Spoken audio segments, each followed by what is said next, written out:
Movie में हमें बहुत समय पहले का टाइम दिखाया जाता है और हम एक लड़के फ्रेंड को देखते हैं जो कि एक वेदर ऑब्जर्वर होता है, यानी मौसम के हाल बताने वाला। गवर्नमेंट एक आइलैंड के मौसम के बारे में पता लगवाना चाहती थी, तो वो इस काम के लिए फ्रेंड को चूज़ करती है कि इसे वहाँ पर भेजकर पूरे एक साल के मौसम का पता लगाया जा सके। तो अब फ्रेंड को एक शिप के जरिए उस आइलैंड पर छोड़ा जाता है। यहाँ से फ्रेंड ने गवर्नमेंट को मौसम की खबर देते रहना था और अब उसके लिए एक घर सेट किया जाता है जहाँ पर उसको पूरे साल के लिए रहना था। वहाँ से उसे एक लाइट हाउस नजर आता है। अब शिप का कैप्टन और फ्रेंड उस लाइट हाउस की तरफ बढ़ते हैं।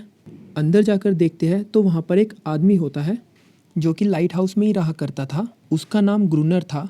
शिप का कैप्टन उस आदमी से पूछता है कि यहाँ पहले जो लड़का आया था जो मौसम का हाल बताया करता था वो कहाँ पर है, हमें उसको अपने साथ वापस लेके जाना है। तो वो आदमी उसे बताता है कि उसे कोई बीमारी हो गई थी और फिर वो मर गया।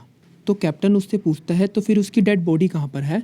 तो वो आदमी उसे बताता है कि वो बीमारी की हालत में कहीं बाहर गया था और फिर वापस नहीं आया। हो सकता है कि वो कहीं डूब गया हो।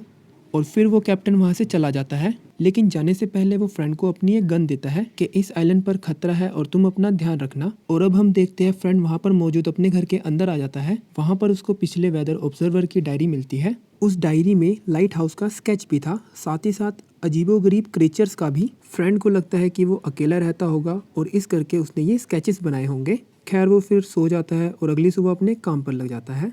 अब उस रात फ्रेंड बैठा होता है और उसे महसूस होता है कि कोई उसके दरवाजे पर है। जब वो दरवाजे के पास जाकर देखता है तो दरवाजे से कोई अपना हाथ अंदर की तरफ कर रहा होता है। वो हाथ किसी अजीब से जानवर का लग रहा था। ये देख के फ्रेंड डर जाता है और उस घर के बेसमेंट में चला जाता है। वो सारी रात उसी बेसमेंट के अंदर रहता है और जब वो सुबह उठ के बाहर जाता है तो उसको अजीब व गरीब फुटस्प्रिंट्स दिखते हैं जो कि उसके घर से बाहर से होते समुंदर की तरफ जा रहे थे। फ्रेंड को कुछ समझ में नहीं आता तो वो लाइट हाउस में जाता है ग्रूनर के पास, लेकिन ग्रूनर उसके लिए दरवाज़ा नहीं खोलता है और वो कहता है कि तुम्हें अपने फ्रेंड्स के साथ वापस चले जाना चाहिए था। फ्रेंड ये बात जानता था कि जो क्रीचर्स उसके घर कल रात आए थे वो आज भी आएंगे। तो फ्रेंड अपने घर के आसपास एक लकड़ी की बाउंड्री बना देता है और तैयार रहता है। जब वो घर के अंदर आता है तो उसको एक बड़ी सी राइफल और एक उसकी बुलेट्स भी मिल जाती है कुछ, जिससे उसको कुछ हौसला मिलता है। अब जैसे ही रात होने लगती है तो वो क्रीचर्स उसके घर की तरफ दोबारा आते हैं और फ्रेंड उनकी तरफ फायरिंग स्टार्ट कर देता है, लेकिन वो क्रीचर्स बहुत ज़्यादा थे तो इसलिए फ्रेंड अपने घर की बाउंड्री में लगी हुई लकड़ियों को आग लगा देता है ताकि वो उनको क्रॉस ना कर सके। इसकी वजह से उसके खुद के घर के दरवाजे में आग लग जाती है। अब फ्रेंड डरता है और वो सोचता है कि इसकी वजह से कहीं उसका पूरा का पूरा घर ही ना जल जाए। अब वो घर से अपने बाहर आ जाता है और वो देखता है कि आग की वजह से सारे के सारे क्रिएचर्स वहाँ से जा चुके हैं। अब फ्रेंड का सारा घर जल रहा था और एक पत्थर के पास वो बैठकर ये सब देख रहा था। सुबह होती है तो वो देखता है कि ग्रूनर पानी भरने बाहर आया है। तभी इतने में फ्रेंड के पास एक क्रीचर आता है। उसे लगता है कि वो उसके ऊपर अटैक करने लगी है और वो उसके ऊपर गन पॉइंट कर लेता है। तभी इतने में ग्रूनर आता है और वो कहता है कि इसे छोड़ दो, ये तुम्हें कुछ नहीं कहेगा। इतने में ग्रूनर उसे अपने पास बुलाता है और वो क्रीचर उसके पास चले जाता है। और फिर ग्रूनर फ्रेंड से कहता है कि तुम चाहे तो मेरे साथ लाइट हाउस में रह सकते हो, क्योंकि ग्रूनर के पास रहने की जगह और खाने का बहुत सारा सामान जो होता है, उनके साथ वो क्रीचर भी थी। तो ग्रूनर बताता है कि एक बार इस क्रीचर ने मुझ पर हमला करने की कोशिश की थी, मैंने इसे अच्छे से ट्रेन किया और अब ये बिल्कुल पालतू है, यानी ये मेरे पेट की तरह मेरे साथ रहती है और मेरी हर बात मानती है। फ्रेंड कहता है कि तुम चाहे तो मेरी शिप से वापस जा सकते थे, लेकिन तुमने ऐसा क्यों नहीं किया, हालांकि ये सब कुछ तुम्हें पता भी था। तो ग्रूनर कहता है कि मैं उस दुनिया में नहीं जाना चाहता, यहाँ मेरी एक अपनी दुनिया है, मैं यहाँ खुद बादशाह हूँ, जैसे चाहे रह सकता हूँ, जैसे चाहे खा सकता हूँ और मेरा दिल भी यहाँ लग गया है। तो फ्रेंड कहता है कि ठीक है, पर जैसे ही कोई नई शिप आएगी मैं उसे इशारा दे दूंगा कि मुझे यहाँ से ले जाए। ग्रूनर उसे बताता है कि यहाँ पर कोई भी बाहरी जहाज़ नहीं आएगा। कभी कभी ऐसा होता है कि यहाँ पर कोई बाहरी जहाज़ आए और उसमें से एक तुम लोगों की शिप भी थी जो कि अब पूरे एक साल के बाद आएगी।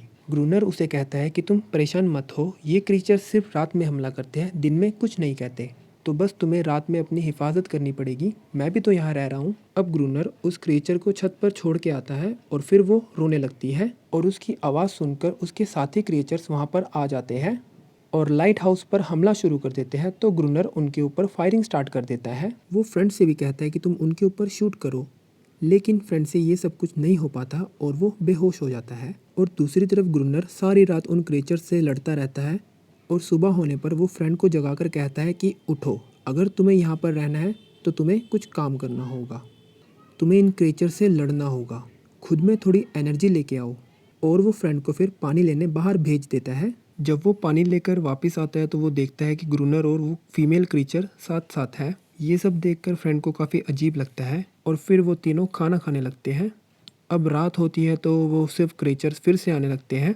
अब फ्रेंड भी उन पर फायर कर रहा था, तो यह देखकर ग्रूनर अंदर से दरवाजे को बंद कर देता है और फ्रेंड को बाहर उनसे पूरी रात लड़ने के लिए अकेला छोड़ देता है।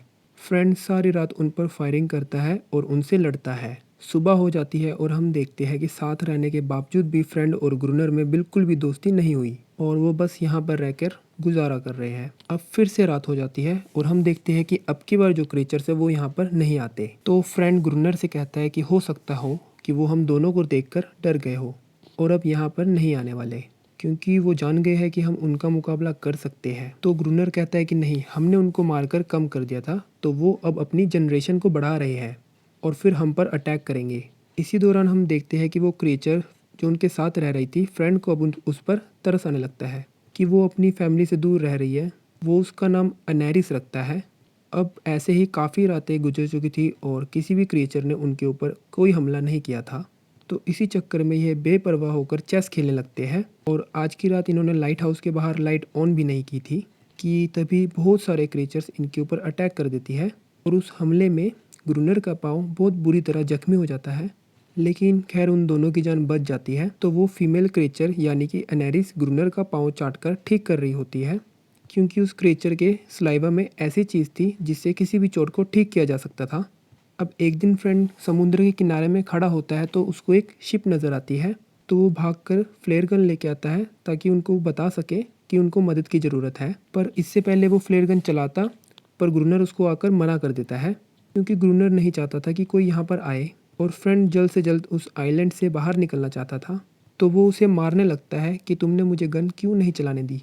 और ये देखकर अनेरिस भी ग्रूनर पर अटैक कर देती है, जिससे ग्रूनर को बहुत ज़्यादा गुस्सा आता है और वो अनेरिस को मारने लगता है। तो अनेरिस वहाँ से भाग जाती है। जब अनेरिस को पता चलता है कि फ्रेंड यहाँ से जाना चाहता है तो उसको एक जगह पर लेके जाती है जहाँ पर पहले से ही एक शिप होती है। फ्रेंड ये सब कुछ देखकर बहुत खुश हो जाता है और ग्रूनर को जाकर बताता है। ग्रूनर बताता है कि वो इस शिप के बारे में पहले से ही जानता था। वो बताता है कि ये पुर्तगीज़ लोगों का जहाज़ था और जब वो यहाँ पर आए थे तो इन क्रीचर्स ने उन सभी को समुंदर के अंदर खींच लिया और उन सबको आइलैंड तक आने का मौका ही नहीं दिया। मुझे इनके शिप्स और समुंदर के किनारे से कुछ डायनामाइट बम मिले थे, लेकिन वो सब के सब ख़राब हो चुके थे।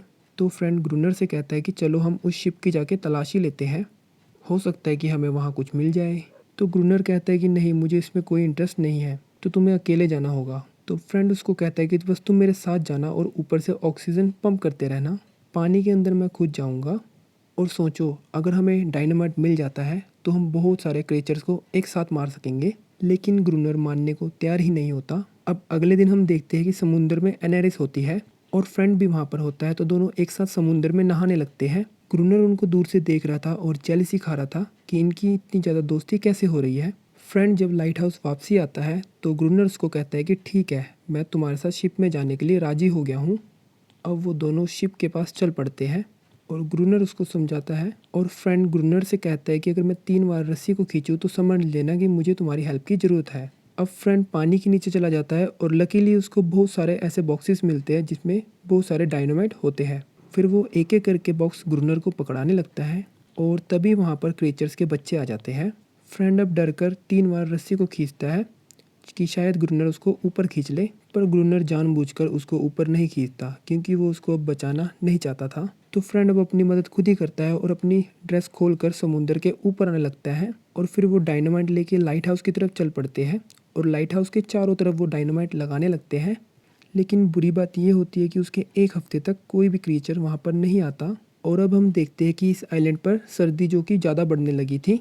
ग्रूनर चाहता था कि वो जल्द से जल्द इन सब क्रिएचर्स को मार दे, इसीलिए वो सबसे ज़्यादा इस टाइम एक्टिव रहता था कि कब वो क्रिएचर्स आए और कब मैं उनको ब्लास्ट कर मार दूं। और फिर ग्रूनर को बहुत ज़्यादा गुस्सा आता है कि ये क्रिएचर्स हमारे साथ क्या खेल खेल रहे हैं। और इस बात का ही गुस्सा निकालने के लिए वो इस फीमेल क्रीचर्स के पास जाता है और उसको मारने लगता है और फ्रेंड उसको पीछे से रोक लेता है। तो इतने में ग्रूनर और ज़्यादा गुस्सा खा जाता है कि इन दोनों में इतनी ज़्यादा दोस्ती कैसे हो गई। तो ग्रूनर कहता है कि अगर आज रात जैसे ही क्रीचर्स आएंगे तो तुम मुझे बताओगे और मैं फ़ौरन ही उन्हें उड़ा दूंगा। तो इसलिए फ्रेंड दरवाजे पर ही था ताकि वो उन क्रीचर्स का ध्यान रख सके। और वहाँ पर ग्रूनर उस क्रीचर को छत पर ले आता है और कहता है कि चिल्लाओ और रो ताकि तुम्हारी आवाज़ सुनकर वो तुम्हारे क्रीचर्स यहाँ पर आए।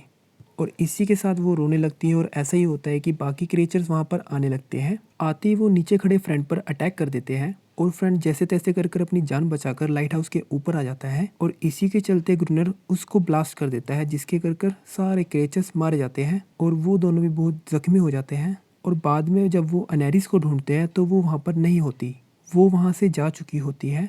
और फिर हम अगले दिन देखते हैं कि अनेरिस और बहुत सारे क्रिएचर्स वहाँ पर एक साथ आए हैं। यहाँ पर फ्रेंड को एहसास होता है कि ये लोग कभी लड़ना चाहते ही नहीं थे, ये तो बस पीस चाहते थे क्योंकि ग्रूनर उन्हें मारना चाहता था, तो इस करके ये लोग उस पर अटैक करते थे। तभी वहाँ पर ग्रूनर आ जाता है और वो अपनी गन को पॉइंट कर देता है अनेरिस के ऊपर और बोलता है कि अंदर जाओ। पर अनेरिस को उसके ऊपर बहुत गुस्सा था, वो जानती थी कि उसके कई फ्रेंड्स को उस ग्रूनर ने मारा है, तो उसको वो गुस्से से देखने लगती है।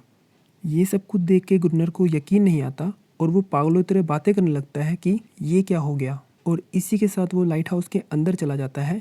अब बाहर फ्रेंड एक हड्डी से बने हुई शेप उसके बच्चे को देता है। वो बच्चा उसको देख ही रहा होता है कि ग्रूनर इतने में उस बच्चे के ऊपर फायर कर देता है और फिर वो बच्चा मर जाता है। अब रात होती है तो सब क्रिएचर्स समुद्र में वापस जा चुके होते हैं। अब फ्रेंड अंदर आता है और ग्रूनर उसमें बहुत लड़ाई होती है। ग्रूनर फ्रेंड को जान से मारने ही वाला होता है कि फ्रेंड उसको उसके असली नाम से बुला लेता है और वो उसको कहता है कि तुम वो हो जो मुझसे पहले मौसम का यहाँ पर हाल बताने आए थे। तुम भी मेरी तरह एक वेदर ऑब्जर्वर थे जिसके बारे में तुमने बताया था कि वो मारा जा चुका है।